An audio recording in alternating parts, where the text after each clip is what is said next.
Welcome to சபி ideas. இன்றைக்கி நம்ம வீடியோவில் இந்த சாமிக்கு வச்சுருக்க தலைப்பாகையும் கிரீடமும் எப்படி செய்கிறதுன்னு பார்க்கலாம். இந்த தலைப்பாகை செய்கிறதுக்கு இந்த மாதிரி கோல்டு மெட்டீரியல், இந்த மாதிரி லேஸு, இந்த ஸ்டோன் லேஸு, இந்த சின்ன லேஸு, இந்த மாதிரி பால் செயின்ஸு, இந்த ஸ்டோன் இதுங்க தாங்க யூஸ் பண்ணியிருக்கிறோம். இதை யூஸ் பண்ணிவிட்டு எப்படி நம்ம தலைப்பாகை செய்கிறது அப்படின்னு பார்க்கலாம். இந்த மாதிரி நமக்கு ஃபஸ்ட்டு கோல்டு மெட்டீரியல் எடுத்துக்கலாம். நமக்கு மொத்தம் எவ்வளோ லென்த்து தேவையோ, இப்போ எக்ஸாம்பிளுக்கு பார்த்தோம்னா ஒரு 2 அடி வேணும் அப்படின்னா ஒவ்வொரு அடியாக 2 பீஸ் கட் பண்ணி எடுத்துக்கலாம். முதல்ல இந்த மாதிரி இப்படி சுருக்க வச்சு 2 பீஸையும் தனித்தனியாக இந்த மாதிரி தச்சு எடுத்துக்கலாங்க. ஒரு 4 இடத்துல ஸ்டிச் போட்டுக்கலாம். ஒரு பீஸ்க்கு எவ்வளோ ஹைட் வேணுமோ எவ்வளோ நீளம் வேணுமோ ஸ்டிச் பண்ணிவிட்டு கீழே இந்த மாதிரி பார்டர் வச்சு தச்சிடலாங்க. 2 பக்கமும் தையல் விட்டுக்கலாம். சின்ன லேஸு எடுத்துக்கிட்டு இந்த மாதிரி கீழ் சைடும் மேல் சைடும் வச்சு அடிச்சிடலாங்க. அந்த மாதிரி வச்சு அடிச்சிட்டோம் அப்படின்னா நமக்கு இந்த மாதிரி ஒரு பக்கத்து ஒரு பீஸ் ரெடியாக இருக்குங்க. அதே மாதிரி 2 பீஸு ஸ்டிச் பண்ணி எடுத்துக்கலாம். ஏன்னா 2 தனித்தனியாக வெட்டினோம்னா தான் நமக்கு இந்த இடத்துல இப்படி கொஞ்சம் லைட்டாக இப்படி மேலே தூக்குன மாதிரி வரும், இல்லைனா ஒரே சமமாக போயிடும். அதனால் நம்ம 2 பீஸாக ஸ்டிச் பண்ணி எடுத்துக்கிட்டு நடுவில் 2ஐயும் இப்படி கிராஸாக வச்சு ஸ்டிச் பண்ணிட்டோம் அப்படின்னா இந்த இடத்துல கொஞ்சம் மேலே தூக்கிட்டு இருக்கிற மாதிரி இருக்குங்க.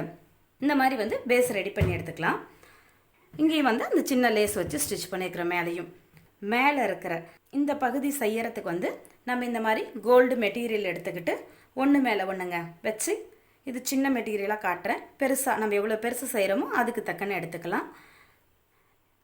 இப்படி மடிச்சுட்டு இங்கே வச்சு ஸ்டிச் பண்ணிட்டோம் அப்படின்னா இது இந்த மாதிரி வந்துடுங்க. இங்கே இதே மாதிரி லேஸும் இந்த சின்ன லேஸும் வச்சு ஸ்டிச் பண்ணியிருக்கிறோம். இது ஸ்டிப்பாக நிற்கிறதுக்கு வேணால் பின்னாடி பேப்பர் கேன்வாஸ் கொடுத்துக்கலாம்.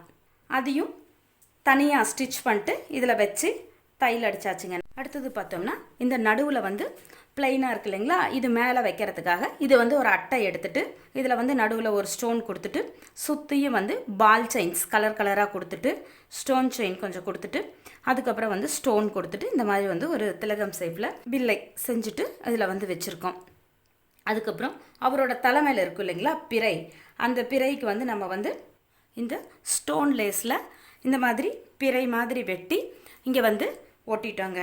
இது கரெக்டாக சாமி மேலே கட்டுறதுக்காக ஃபுல்லுமே நாடா ஸ்டிச் பண்ணி எக்ஸ்ட்ரா அப்படி சைடில் கட்டுறதுக்காக இந்த மாதிரி நாடா விட்டுருக்கோம். அதுக்கப்புறம் பார்த்திங்கன்னா நம்ம வாங்கின லேஸில் ரெட் கலர் ஸ்டோன் இருக்காது. ஒயிட்டெல்லாம் எடுத்துகிட்டு இங்கே ரெட் ஸ்டோன் அங்கங்கே ரெட் கலர் ஸ்டோன் எல்லாம் நம்மளாம் வச்சுக்கிட்டோங்க. அதனால் பார்க்க இன்னும் சூப்பராக அட்ராக்ஷனாக இருக்குது. இந்த கிரீடம் அப்பாவுக்கு வச்ச வாட்டி எப்படி இருக்குது நீங்களும் கமெண்ட்ஸில் சொல்லுங்கள். பிடிச்சிருந்தால் லைக் பண்ணுங்கள். அடுத்தது அம்மாவுக்கு இந்த கிரீடம் மேக் பண்ண என்னென்ன திங்ஸ் யூஸ் பண்ணணும் அப்படிங்கிறத ஃபஸ்ட்டு பார்த்துடலாம். கார்ட்போர்டு அட்டையில் ஃபஸ்ட்டு சேஃப் கட் பண்ணி எடுத்துக்கிட்டோம். அதுக்கப்புறம் என்னென்ன திங்ஸ் யூஸ் பண்ணோம் அப்படிங்கிறத மட்டும் காட்டுறேன். இந்த மாதிரி கலர் கலரான ஸ்டோன் செயின், பால் செயின் எல்லாமே எடுத்திருக்கோம். அடுத்தது இந்த சைஸில் க்ரீன் ஸ்டோன்ஸு, ரெட் ஸ்டோன், திலகம் சேஃப் ஸ்டோன் 3 சைஸில், இது சின்னது, இதை விட பெருசு, இன்னும் கொஞ்சம் பெருசு, அந்த மாதிரி சைஸில் யூஸ் பண்ணியிருக்கோம். அப்புறம் இந்த மாதிரி ரவுண்ட் ஆரி ஒர்க்குக்கெல்லாம் யூஸ் பண்ணுற இந்த சீக்வன்ஸு, அதுலேயே சின்ன சைஸ் சீக்வன்ஸு. அதுக்கப்புறம் இது ஜர்தோசிங்க, ஜர்தோசி சின்ன சின்னதாக கட் பண்ணி வச்சுருக்கோம். மேக்ஸிமம் பார்த்தோம்னா இந்த ஸ்டோன் லேஸு இது தாங்க யூஸ் பண்ணியிருக்கோம். இப்போ எப்படி மேக் பண்ணோம் அப்படிங்கிறத பார்க்கலாம்.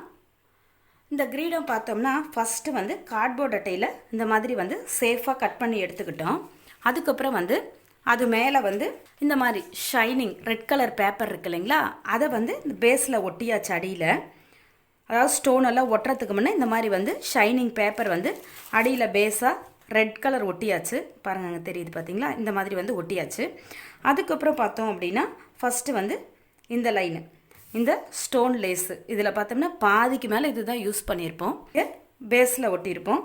அதுக்கப்புறம் பார்த்தோம்னா ரெட் கலர் ஸ்டோனு, அதுக்கப்புறம் 3 திலகம் ஷேப்பில் 3 டிசைன் வரைஞ்சிக்கிட்டு அதை சுற்றியும் பார்த்தோம்னா பெரிய ஸ்டோனு பால் செயின்ஸ் கலர் கலராக ஒட்டியிருக்கோம். ஒரே கலர் இல்லாமல் ஒரு ஸ்டோன் செயின், பால் செயின், அந்த round sequence, stone green colour, அதோட பெரிய சைஸ் 2 ஸ்டோனு அந்த மாதிரி வந்து இதை ஃபுல்லாக வந்து கவர் பண்ணியிருக்கோம். அதுக்கப்புறம் பார்த்தீங்கன்னா க்ரீன் கலர் ஸ்டோனு, இது வந்து பார்த்திங்கன்னா ஜர்தோசி, குறுக்கு அப்படி நீளமாக கொடுத்துருக்கிறது ஜர்தோசி. இது பார்த்தோம்னா மல்டி கலர் ஸ்டோன்ஸு. இந்த மாதிரி அவுட்லைன் ஃபுல்லாக வந்து கொடுத்து இந்த ஒரு டிசைனை வந்து ஃபில் பண்ணிவிட்டு இந்த பக்கம் வந்து ஒரே மாதிரி சின்ன சின்ன டிசைன் கொடுத்துட்டு சைடில் பார்த்தீங்கன்னா இதே மாதிரி தாங்க இந்த ஸ்டோன் லேஸு ஒரு லைனு, பால் செயின் ஒரு லைனு, அந்த மாதிரி பார்த்தோம்னா இந்த ஃபுல்லாக இந்த இடத்த பூரா கவர் பண்ணிட்டோம். அதாவது இங்கே ஒரு சின்ன டிசைனு இடத்துக்கு ஏற்ற மாதிரி ஆல்ட்ரு பண்ணி ஸ்டோன் ஒட்டிட்டு இந்த சைடு இடத்த பூரா வந்து அதில் கவர் பண்ணியாச்சு. அதுக்கு மேலே இந்த டிசைனை தனியாக வந்து ஸ்டோன் கொடுத்து இங்கேயும் பார்த்தீங்கன்னா அந்த ஸ்டோன் லேஸை தான் கொடுத்துட்டு இந்த மாதிரி வந்து 3 லைனு ஸ்டோனும் இங்கே கொஞ்சம் பெரிய திலகம் சேஃப் ஸ்டோனும் கொடுத்து இந்த பார்ட்டி வந்து டிசைன் கவர் பண்ணியாச்சு. அதுக்கப்புறம் மேலே பார்த்தோம்னா அதே மாதிரி ஸ்டோன் கொடுத்துட்டு இங்கேயும் பார்த்தோம்னா பால் செயின் கலராக, இங்கேயும் வந்து பால் செயின் கலராக, இங்கே வந்து பார்த்தோம்னா ஸ்டோன் செயின் இங்கே கொடுத்த அதே டிசைனை வந்து வச்சு ஃபுல் க்ரீடாக வந்து ஃபினிஷ் பண்ணணும். பார்க்க நல்லா கிராண்டாக இருந்தது. அதுக்கப்புறம் இது பார்த்தோம்னா பின்னாடி வந்து கட்டுறதுக்காக வந்து கவர் வந்து 2 பக்கமும் அட்டாச் பண்ணியாச்சுங்க. நம்ம ஓனாக மேக் பண்ண இந்த கிரீடமும் தலப்பாகையும் கடவுளுக்கு வச்ச வாட்டி எப்படி இருக்குது அப்படிங்கிறத கமெண்ட்ஸில் சொல்லுங்கள். உங்களுக்கு பிடிச்சிருந்தா லைக் பண்ணுங்கள். தேங்க்யூ ஃபார் வாட்சிங். Bye bye.